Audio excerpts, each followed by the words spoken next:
Good morning बच्चों। आज हम आपके हिंदी पाठ्यक्रम का तीसरा पाठ पढ़ने जा रहे हैं। आप ध्यान से देखेंगे, आपके तीसरे पाठ का पाठ शीर्षक है डॉक्टर एपीजे अब्दुल कलाम। आपने ये नाम पहले भी कई बार सुना होगा कि डॉक्टर एपीजे अब्दुल कलाम कौन थे और डॉक्टर एपीजे अब्दुल कलाम कहाँ के थे। ठीक है, आज हम डॉक्टर एपीजे अब्दुल कलाम के बारे में संक्षिप्त जानकारी तो नहीं बल्कि संपूर्ण जानकारी हासिल करेंगे कि डॉक्टर एपीजे अब्दुल कलाम का जन्म कहाँ हुआ, डॉक्टर एपीजे अब्दुल कलाम का जीवन कैसा था और उन्होंने किस किस क्षेत्र में काम किया। ठीक है, और डॉक्टर एपीजे अब्दुल कलाम आप सभी जानते होंगे कि वो हमारे भारत देश के राष्ट्रपति भी रह चुके हैं। ठीक है, तो चलिए देखते हैं डॉक्टर एपीजे अब्दुल कलाम के पाठ को कि इसमें क्या क्या डॉक्टर अब्दुल कलाम जी के बारे में लिखा हुआ है और संपूर्ण जानकारी है उनके जीवन के संबंध में। आप देखेंगे कि ये पहला पेज है आपका डॉक्टर एपीजे अब्दुल कलाम का जो पाठ 3 है, ये पहला पेज है। जैसे विषय सूची के आधार पर जैसे क्रियाकलाप होता है और क्रियाकलाप के बाद जीवन मूल्य होता है। जीवन मूल्य का मतलब होता है कि इस पाठ का क्या उद्देश्य है। तो पाठ का उद्देश्य आप देख रहे हैं यहाँ पर लिखा हुआ है कि माता पिता व शिक्षक से प्रेरणादायी बातें सीखना। ठीक है, लक्ष्य के प्रति एकाग्रचित्त होना। इस पाठ का उद्देश्य ये है। डॉक्टर एपीजे अब्दुल कलाम के जो पाठ शीर्षक हैं, यानी कि अब्दुल कलाम के जीवन से हम यह सीखते हैं कि हमें अपने माता पिता का आदर करना चाहिए, अपने से बड़ों का आदर करना चाहिए। ठीक है, और शिक्षक से हमें बहुत सारी चीज़ें सीखनी चाहिए, अच्छी चीज़ें सीखनी चाहिए, प्रेरणादायक चीज़ें सीखनी चाहिए। और हम किसी कार्य को यदि करने जा रहे हैं, यदि किसी कार्य को करना चाहते हैं तो उसके लिए हमें लक्ष्य निर्धारित करना चाहिए। ठीक है, तो ये डॉक्टर एपीजे अब्दुल कलाम के लक्ष्य थे और उनका यही एक उद्देश्य है। अपने पाठकों को अपने जीवन परिचय के उद्देश्य से देना चाहते हैं कि माता पिता का आदर सत्कार करना चाहिए, अपने शिक्षक से प्रेरणादायी चीज़ें सीखनी चाहिए, क्योंकि शिक्षक जो है बहुत कुछ अपने शिष्यों को जीवन जीने का कला सिखाते हैं और जीवन जीने की एक सहज उपाय बताते हैं। ठीक है, और अपने लक्ष्य के प्रति हमेशा एकाग्रचित्त होना चाहिए। ये हम डॉक्टर एपीजे अब्दुल कलाम के पाठ शीर्षक से सीखते हैं। ठीक है, चलिए देखते हैं पाठ शीर्षक में, डॉक्टर एपीजे अब्दुल कलाम के पाठ शीर्षक में और क्या क्या बातें हैं, सभी चीज़ों को देखते हैं। ठीक है, इस पाठ शीर्षक में आपको ज़्यादा समझाने की आवश्यकता नहीं है। मैं इस पाठ शीर्षक को पढ़ना प्रारंभ करता हूं और आप देखेंगे कि इसमें जो भी चीज़ें लिखी हुई हैं, डॉक्टर एपीजे अब्दुल कलाम जो हमारे भारत के राष्ट्रपति रह चुके हैं, उनके संबंध में संपूर्ण जानकारी है। आप इसे ध्यान से देखेंगे और उनके साथ क्या क्या हुआ, उनका लक्ष्य क्या था, उन्होंने अपने जीवन को कैसे जिया और उन्होंने अपना नाम, अपनी प्रतिष्ठा कैसे बनाई, इन सारी चीज़ों के बारे में इसमें दिया गया है। ठीक है, तो मैं पढ़ना शुरू करता हूँ। आप ध्यान से देखेंगे कि डॉक्टर एपीजे अब्दुल कलाम से हमें क्या प्रेरणा मिलती है, उनके जीवन जीने का लक्ष्य कैसा था। ठीक है, तो चलिए देखते हैं पहली लाइन को क्या लिखा हुआ है कि अबुल पाकिर जैनुला अब्दीन अब्दुल कलाम अथवा एपीजे अब्दुल कलाम, जिन्हें मिसाइल मैन और जनता के राष्ट्रपति के नाम से जाना जाता है। ठीक है, ये आपको सभी को मालूम है कि ये डॉक्टर एपीजे अब्दुल कलाम हमारे भारत देश के राष्ट्रपति रह चुके हैं और उन्हें अबुल पाकिर जैनुला अब्दीन अब्दुल कलाम, ठीक है, उनका नाम क्या था पूरा, अबुल पाकिर जैनुला अब्दीन अब्दुल कलाम। ठीक है, अथवा क्या हो गया, एपीजे। एपीजे जो है आपका जो शॉर्ट नेम है, ए का मतलब होता है अबुल और पी का मतलब होता है पाकिर। ठीक है, और जे का मतलब होता है जैनुला अब्दीन, इसलिए उनको हम एपीजे कहते हैं। क्या कहते हैं, एपीजे। और उसके आगे क्या लिखा हुआ है, अब्दुल कलाम, यानी एपीजे अब्दुल कलाम का पूरा नाम क्या था कि अबुल पाकिर जैनुला अब्दीन अब्दुल कलाम। ठीक है, इतना आप सभी जान गए। अब डॉक्टर अब्दुल कलाम हमारे भारत देश के राष्ट्रपति रह चुके हैं और उन्हें मिसाइल मैन के नाम से भी जानते हैं। फिर आगे क्या लिखा हुआ है कि भारतीय गणतंत्र के 11वें निर्वाचित राष्ट्रपति थे। अब्दुल कलाम जो थे वो हमारे भारत देश के 11वें नंबर के राष्ट्रपति थे। ठीक है, हमारा भारत एक गणतंत्र देश है। यहाँ जनता की शासक होती है, जनता के द्वारा शासन करने वाले सरकार का चुनाव होता है, इसलिए हमारे भारत गणतंत्र देश के वो 11वें राष्ट्रपति थे। ठीक है, वे भारत के पूर्व राष्ट्रपति, जाने माने वैज्ञानिक और अभियंता के रूप में विख्यात थे। वे भारत के एक राष्ट्रपति भी थे और राष्ट्रपति के साथ साथ जाने माने वैज्ञानिक भी थे, साइंटिस्ट थे वो, और एक अभियंता भी थे, यानी कि साइंस के संबंध में वो एक अभियंता का वो रखते थे अपनी वैल्यू, जो अभियंता मतलब होता है इंजीनियरिंग से। ठीक है, वो एक अभियंता के रूप में भी विख्यात थे, यानी प्रसिद्ध थे। ठीक है, आगे लिखा हुआ है इन्हें प्रमुख रूप से एक वैज्ञानिक और विज्ञान के व्यवस्थापक के रूप में 4 दशकों तक रक्षा अनुसंधान एवं विकास संगठन, यानी कि रक्षा अनुसंधान एवं विकास संगठन को क्या बोलते हैं? DRDO। क्या बोलते हैं? DRDO। और भारतीय अंतरिक्ष अनुसंधान संगठन, यानी इसको क्या बोलते हैं? ISRO। ठीक है, वह भारत के नागरिक अंतरिक्ष कार्यक्रम और सैन्य मिसाइल, सैन्य मतलब क्या होता है? आर्मी, जो सैनिक होते हैं, सैन्य मिसाइल यानी लड़ाकू जो मिसाइलें होती हैं। ठीक है, सैन्य मिसाइल के विकास के प्रयासों में भी शामिल रहे। इन्हें बैलिस्टिक मिसाइल और प्रक्षेपण यान प्रौद्योगिकी के विकास के कार्यों के लिए भारत में मिसाइल मैन के रूप में जाना जाने लगा। यानी जो डॉक्टर APJ अब्दुल कलाम थे, वो हमारे भारत के राष्ट्रपति के साथ साथ उस राष्ट्रपति के पद में आने से पहले वो मिसाइल मैन के नाम से जाने जाते थे। ठीक, फिर क्या लिखा उसके आगे? इन्होंने 1974 में 1974 में भारत द्वारा पहले मूल परमाणु परीक्षण के बाद दूसरी बार 1998 में भारत के पोखरण में द्वितीय परमाणु परीक्षण में एक निर्णायक संगठनात्मक, तकनीकी और राजनैतिक भूमिका निभाई। ठीक है, यानी इन्होंने 1974 में भारत के द्वारा पहले मूल परमाणु परीक्षण किया, उसके बाद फिर 1998 में भारत के पोखरण में द्वितीय परमाणु परीक्षण किए और उस परीक्षण में ये शामिल थे, उस संगठन में शामिल थे। उसके बाद आगे क्या लिखा हुआ है कि डॉक्टर APJ अब्दुल कलाम 2002 में भारत में राष्ट्रपति चुने गए। अब आपके सामने मान लो यदि प्रश्न आता है कि डॉक्टर APJ अब्दुल कलाम हमारे देश के राष्ट्रपति कब बने थे, तो कब बने थे?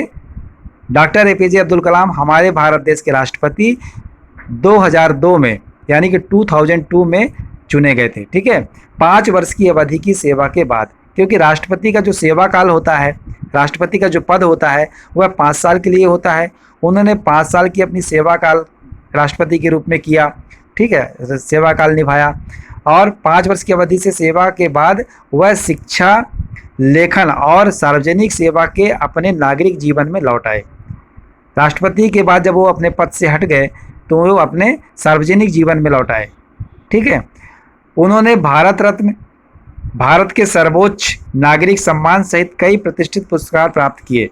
उन्हें भारत रत्न से भी पुरस्कृत किया गया, उन्हें भारत रत्न मिला भारत सरकार की तरफ से, और नागरिक सम्मान, उनको भारत के सर्वोच्च नागरिक सम्मान से भी उन्हें सम्मानित किया गया।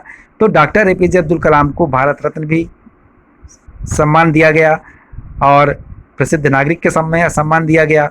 मिसाइल मैन पहले से थे वो। ठीक है, एक साइंटिस्ट भी थे, वैज्ञानिक भी थे, और उसके साथ साथ वो कई परमाणु परीक्षणों में अपना सहयोग भी दिए और भारत के राष्ट्रपति भी रहे। ठीक है, फिर आगे लिखा हुआ है इनका जन्म। अब हम डॉक्टर APJ अब्दुल कलाम का जन्म सन देखते हैं कि कब हुआ था। तो डॉक्टर APJ अब्दुल कलाम का जन्म 15 अक्टूबर 1931 को धनुषकोडी गांव कहाँ है? रामेश्वरम, तमिलनाडु राज्य में रामेश्वरम में है। कहाँ है? तमिलनाडु राज्य में रामेश्वरम में है। ये भारत के दक्षिण में पड़ता है। कहाँ पड़ता है? दक्षिण दिशा की ओर पड़ता है और मध्यम वर्गीय थे। ये इन मतलब कि मिडिल क्लास फैमिली से थे, न बहुत ज़्यादा धनी थे न बहुत ज़्यादा गरीब थे, मध्यम वर्गीय परिवार से थे और मुस्लिम मुस्लिम परिवार में हुआ था और ये मुस्लिम धर्म के थे। इनके पिता का नाम जैनुलाब्दीन, इनके पिता का नाम क्या था? जैनुलाब्दीन, और माता का नाम आसिमिया आसिमिया था। ठीक है, ये 5 भाई एवं 5 बहन थे। डॉक्टर एपीजे अब्दुल कलाम के 5 भाई थे और 5 बहन थे, यानी ये भाई बहन मिलाकर के कुल 10 लोग थे। अब्दुल कलाम के जीवन पर इनके पिता का बहुत प्रभाव रहा। उनकी लगन और उनके देह संस्कार अब्दुल कलाम के बहुत काम आए। आम बच्चों की तरह इन्हें भी अपनी माँ के हाथ का बना भोजन बेहद पसंद था। उनकी प्रारंभिक शिक्षा रामेश्वरम में हुई थी, जहाँ उनका जन्म हुआ था। वहीं उन्होंने अपनी प्राथमिक शिक्षा प्रारंभ की। फिर आगे लिखा हुआ है, स्नातक होने के बाद, स्नातक मतलब क्या होता है? महाविद्यालयीन परीक्षा को पूरा करने के बाद। ठीक है, स्नातक होने के बाद उन्होंने हावरक्राफ्ट परियोजना पर काम करने के लिए भारतीय अनुसंधान एवं विकास संस्थान में प्रवेश किया। 1962 में वे भारतीय अंतरिक्ष अनुसंधान संगठन में आए, जहां इन्होंने सफलतापूर्वक कई उपग्रह प्रक्षेपण परियोजनाओं में अपनी भूमिका निभाई। परियोजना निदेशक के रूप में भारत के पहले स्वदेशी उपग्रह प्रक्षेपण यान SLV-3, ठीक है, उपग्रह प्रक्षेपण यान क्या था? SLV-3 के निर्माण में महत्वपूर्ण भूमिका निभाई। यदि मान लीजिए आपके परीक्षा में या आपके सामने प्रश्न आता है कि उन्होंने किस उपग्रह प्रक्षेपण में सबसे ज़्यादा अहम भूमिका निभाई, तो आप क्या लिख सकते हैं कि स्वदेशी उपग्रह प्रक्षेपण यान SLV-3 के निर्माण में महत्वपूर्ण भूमिका निभाई, जिससे जुलाई 1982 में रोहिणी उपग्रह, कौन सा उपग्रह था? रोहिणी उपग्रह सफलतापूर्वक अंतरिक्ष में प्रक्षेपित किया। ठीक है, अंतरिक्ष में उन्होंने उसको भेजे और अग्नि, त्रिशूल, आकाश, नाग, पृथ्वी जैसी मिसाइलों का निर्माण केवल इनके मार्गदर्शन में ही संभव हो पाया। यानी कि डॉक्टर एपीजे अब्दुल कलाम जो थे वो 1982 में रोहिणी उपग्रह को अंतरिक्ष में भेजे।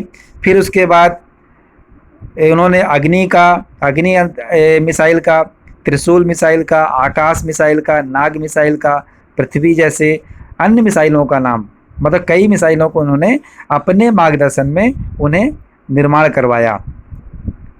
ठीक है, और मार्गदर्शन में ही संभव हो पाया। फिर आगे लिखा हुआ है कि 1962 में वे भारतीय अंतरिक्ष अनुसंधान इसरो का नाम क्या है? भारतीय अंतरिक्ष अनुसंधान। इसरो से जुड़े अब्दुल कलाम को परियोजना महानिदेशक के रूप में भारत का पहला स्वदेशी उपग्रह SLV-3, यानी कि मैं जो पहले बताया कि SLV-3 प्रक्षेपास्त्र बनाने का श्रेय हासिल हुआ 1980 में, यानी 1980 में उन्होंने रोहिणी उपग्रह को पृथ्वी की कक्षा के निकट, पृथ्वी की कक्षा का मतलब क्या होता है? ये कि पृथ्वी के एकदम नज़दीक उन्होंने एक अंतरिक्ष SLV-3 को स्थापित किया। ठीक है, इस प्रकार भारत की अंतर्राष्ट्रीय अंतरिक्ष क्लब का, अंतर्राष्ट्रीय मतलब होता है पूरे देश विदेशों को मिला करके, भारत को भी अंतर्राष्ट्रीय अंतरिक्ष क्लब का सदस्य बन गया। हमारा भारत भी क्या हो गया? अंतर्राष्ट्रीय क्या कहते हैं, मिसाइल का सदस्य बना, अंतरिक्ष का क्लब का सदस्य बन गया। इसरो लॉन्च व्हीकल प्रोग्राम को परवान चढ़ने का श्रेय भी इन्हें प्रदान किया गया। कलाम ने स्वदेशी लक्ष्य भेदी नियंत्रित प्रक्षेपास्त्र गाइडेड मिसाइल्स, नियंत्रित प्रक्षेपास्त्र को क्या कहते हैं? गाइडेड मिसाइल्स को डिजाइन किया। इन्होंने अग्नि एवं पृथ्वी जैसे प्रक्षेपास्त्रों को स्वदेशी तकनीकी से बनाया था। डॉक्टर एपीजे अब्दुल कलाम जुलाई 1992 1992 से दिसंबर 1999 तक 1999 तक रक्षा मंत्री के विज्ञान सलाहकार, एडवाइजर भी थे साइंस के, विज्ञान सलाहकार तथा सुरक्षा शोध, शोध यानी उसकी खोज करना, उसको कैसे बनाना है, सुरक्षा शोध और विकास विभाग के सचिव थे। उनकी देखरेख में भारत में 1999 यानी 1998 में पोखरण में अपना दूसरा सफल परीक्षण किया और परमाणु शक्ति से संपन्न राष्ट्रों की सूची में शामिल हुआ। फिर उसके आगे लिखा हुआ है कि डॉक्टर एपीजे अब्दुल कलाम साहब ने जहां एक तरफ मिसाइल बनाई, वहीं दूसरी तरफ कुछ पुस्तकों का सृजन भी किया। उन्होंने पुस्तकें भी कुछ लिखी, ठीक है, जैसे विंग्स ऑफ फायर, एक पुस्तक का नाम है जिसका नाम है विंग्स ऑफ फायर, और 2020 यानी 2020 a vision for the new millennium, ये आजीवन अविवाहित रहे। उन्होंने पुस्तक भी एक बार लिखी और ये आजीवन, शुरू से ही इनकी विवाह नहीं हुआ, आजीवन अविवाहित रहे। इन्हें संगीत, विशेषकर वीणा वादन बेहद प्रिय था। इनकी रुचि क्या थी? संगीत सुनना, और संगीत में से वीणा वादन जो था, वीणा आप देखे होंगे जो सरस्वती माँ वीणा रखती हैं, उस वीणा का जो बजना होता है वो उन्हें बेहद प्रिय था। साथ ही इन्हें तमिल कविताएं लिखने का भी शौक था और तमिल भाषा में कविता भी लिखते थे, ठीक है। फिर उसके आगे लिखा हुआ है कि कलाम साहब को अनेक मेडल और पुरस्कार प्राप्त हुए। 1997 में इन्हें सर्वोच्च नागरिक पुरस्कार भारत रत्न से सम्मानित किया गया, ठीक है। 200 में विश्व भारती का देसी कोटम, 200 में विश्व भारती का देसी कोटम पुरस्कार प्रदान किया गया। इसके अतिरिक्त डॉक्टर कलाम को डॉक्टर वीरेंद्र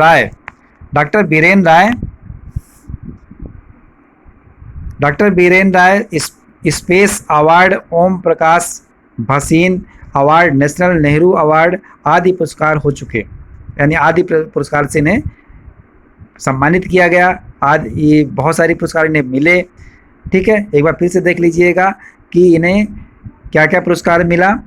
डॉक्टर कलाम को Virendra Rai space award, Om Prakash Bhasin award, national Nehru award, ठीक है, इस प्रकार के अवार्डों से इन्हें सम्मानित किया गया।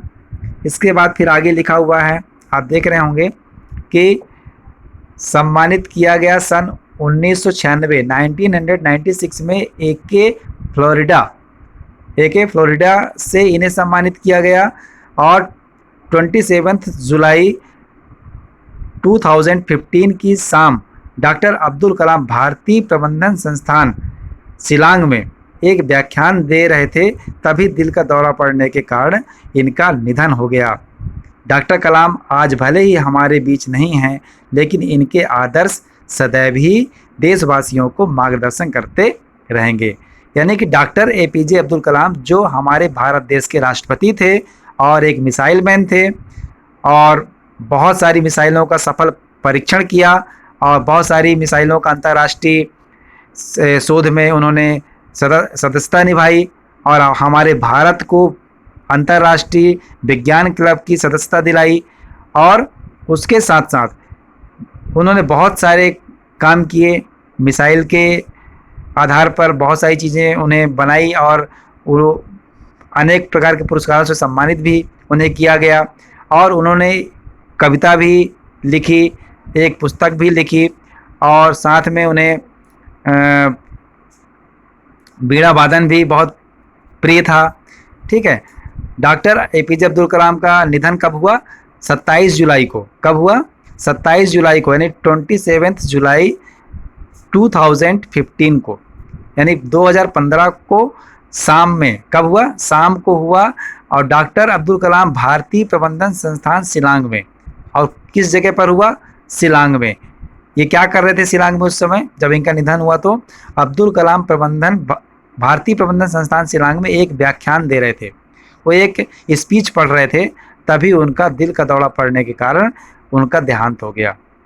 आज वो हमारे बीच नहीं है, लेकिन उनके लक्ष्य, उनके उद्देश्य और उनके जीवन का जो उद्देश्य था, हमें बहुत सारी चीज़ों से प्रेरित करता है। हमें अपने जीवन को जीने के लिए एक लक्ष्य निर्धारित करना चाहिए और लक्ष्य के साथ साथ हमें एक आदर्शवादी और आदर सत्कार करने वाला भाव होना चाहिए हमारे अंदर। अपने गुरु से प्रेरणा लेनी चाहिए। अनेक प्रकार की भावनाओं से हमें प्रेरित करते हैं अपनी रचनाओं के माध्यम से, ठीक है। और डॉक्टर एपीजे अब्दुल कलाम का जो जीवन है वह ही हमारे लिए एक आदर्श है। हम उनके जीवन को आदर्श मानकर उनके आधार पर यदि हम काम करें, यदि हम उनके आदर्शों को मानते हुए आगे बढ़ें, तो स्वाभाविक है हम भी अपने जीवन में सफलता हासिल करेंगे। नीचे इसमें दिया गया है, आप देख रहे होंगे, इस पाठ का शब्दार्थ है। ये पाठ प्रारंभ करने से पहले मुझे दिखाना था, लेकिन ठीक है, शब्दार्थ ज़्यादा नहीं दिया गया है, इसलिए अभी देख लीजिएगा। ये शब्दार्थ है। उसके बाद फिर ये प्रश्न अभ्यास है। प्रश्न अभ्यास में देखते हैं क्या क्या दिया गया है। यहाँ पर देखिए अभ्यास प्रश्न दिया गया है। कुछ प्रश्न मौखिक हैं जो आपने डॉक्टर एपीजे अब्दुल कलाम के जीवन के संबंध में यदि जानकारी हासिल की है तो आप इसका उत्तर दे सकते हैं। उसके नीचे लिखित प्रश्न है जिसमें सही और गलत का निशान लगाना है। उसके बाद फिर अगले पेज पर देखते हैं।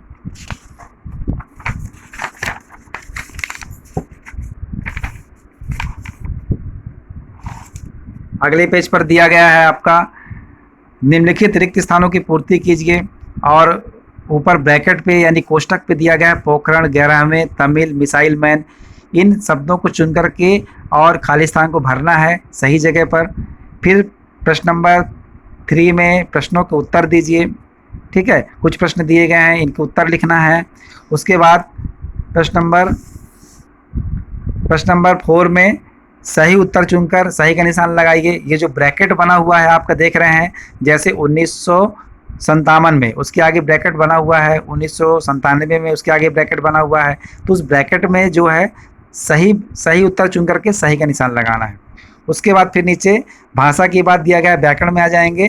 तो क्या लिखा है प्रश्न, निम्नलिखित शब्दों में से मूल शब्द और प्रत्यय अलग कीजिए। जैसे पुरस्कार का मूल शब्द क्या है और प्रत्यय इसका क्या है, वैज्ञानिक का क्या है, मिलावट का क्या है, भारतीय का क्या है, ठीक है। तो मूल शब्द इसका अलग निकालिएगा और प्रत्यय इसका अलग निकालिएगा। प्रत्यय का मतलब होता है पीछे जुड़ा हुआ शब्द और उपसर्ग का मतलब होता है आगे जुड़ा हुआ।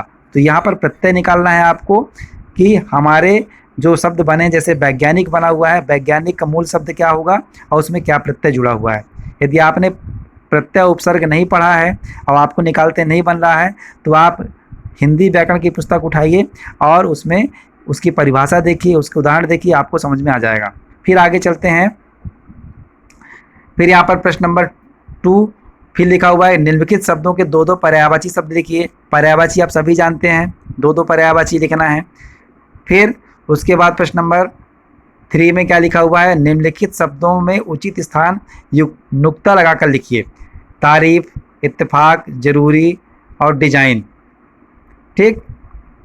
तो नुक्ता लगाकर लिखना है, यानी तारीफ से नुक्ता लगाएंगे तो एक शब्द बनेगा नया, इत्तेफाक से एक शब्द बनेगा और ज़रूरी से आप इसको नुक्ता प्रत्यय लगा करके आप लिख सकते हैं। उसके बाद फिर क्या लिखा, पाठ से आगे। पाठ से आगे में दिया गया है ज्ञान परख, ठीक है। परिश्रम ही सफलता की कुंजी है, इस विषय पर अनुभाषण तैयार कीजिए। एक आपको इसके लिए स्पीच तैयार करना है। स्पीच मतलब क्या होता है, एक भाषण, ठीक है। और उसके बाद फिर क्या लिखा, अनुमान और कल्पना। ये दोनों पॉइंट पर आपको अपनी विचार व्यक्त करना है। और फिर उसके नीचे लिखा हुआ है रचनात्मक गतिविधियाँ। रचनात्मक गतिविधियों में क्या लिखा हुआ देखिए, डॉक्टर कलाम वैज्ञानिक होने के साथ साथ भारत के राष्ट्रपति पद को भी सुशोभित कर चुके हैं। यदि आप भारत के राष्ट्रपति बन जाएं तो देश के लिए क्या क्या करोगे, अपने विचार को व्यक्त करके लिखना है। यदि आप राष्ट्रपति बनोगे या आप राष्ट्रपति होते तो क्या क्या करते, ठीक है। इसके बाद अगले वीडियो पर आपके पाठ्यक्रम का अगला पाठ होगा। तब तक धन्यवाद।